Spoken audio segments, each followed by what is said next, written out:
ગાંધીનગર જિલ્લાના શેરથા ગામમાં જમીન વિવાદ. નરસિંહ ભગવાનના મંદિરની જમીન ગામના જ કેટલાક લોકોએ બારોબાર વેચી નાખ્યાના આરોપ સાથે ગ્રામજનોમાં રોષ. ગ્રામજનોનો આરોપ છે કે કોરોના કાળમાં ખોટા ગણોતિયા અને મંદિરના ખોટા ટ્રસ્ટી બનીને અંદાજિત 14 કરોડ રૂપિયામાં જમીન વેચી નાખવામાં આવી. જે ગ્રામજનો અને મંદિરના ટ્રસ્ટીને જાણ થતાં જ વિવિધ જગ્યાએ રજૂઆત કરવામાં આવી. ગ્રામજનોનું માનવું છે કે સરકાર યોગ્ય ધ્યાન આપી તાત્કાલિક કાર્યવાહી કરે.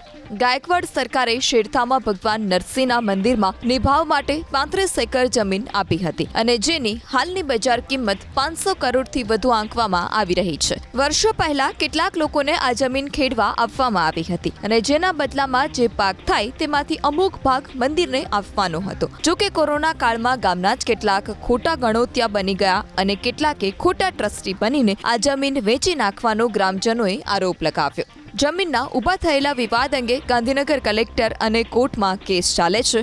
વર્ષો વીત્યા બાદ પણ વિવાદનો નિવેડો ન આવતા ગ્રામજનોએ સરકારને ધ્યાન દોર્યું છે. એટલું જ નહીં, 21 સપ્ટેમ્બરે ડોક્ટર જીતુ પટેલની આગેવાનીમાં મહારેલીનું આયોજન પણ કર્યું છે.